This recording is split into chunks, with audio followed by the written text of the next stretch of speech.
The biggest joy is just really finding things. We're digging up what we think could possibly be a kiln. I just excavated my 9th piece of bronze.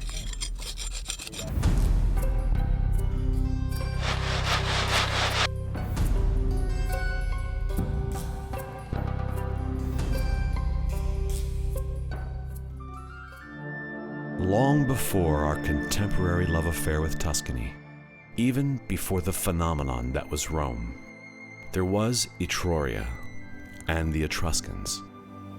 Simply put, they are one of the major powers of the ancient Mediterranean who control the central part of the Mediterranean. They are the most religious of people, and they are also the ones who are most obsessed with ritual. They had a culture that was very, very rich and of a very high level. They can produce magnificent pottery, they can cast incredible metals. Some of the most characteristic objects are the sarcophagi in which people were buried. That calls to us and says, I'm Etruscan. At Poggiocola, some 20 miles northeast of Florence, a new generation of archaeologists uncover the places where Etruscans lived, worked, and worshipped in a method called settlement archaeology. Sometime in the classical period, the beginning of the 5th century, they build a temple here. Big temple.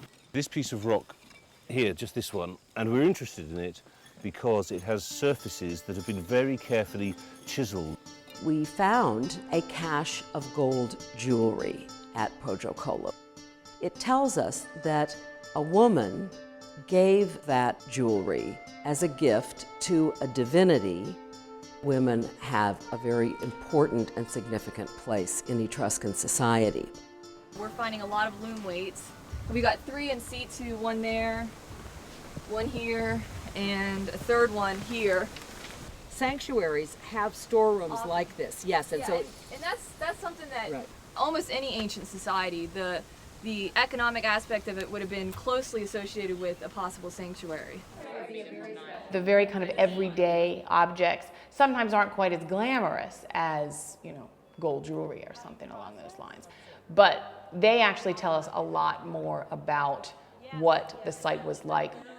What you tend to find are the small, discarded, broken pieces of everyday life that have been left behind.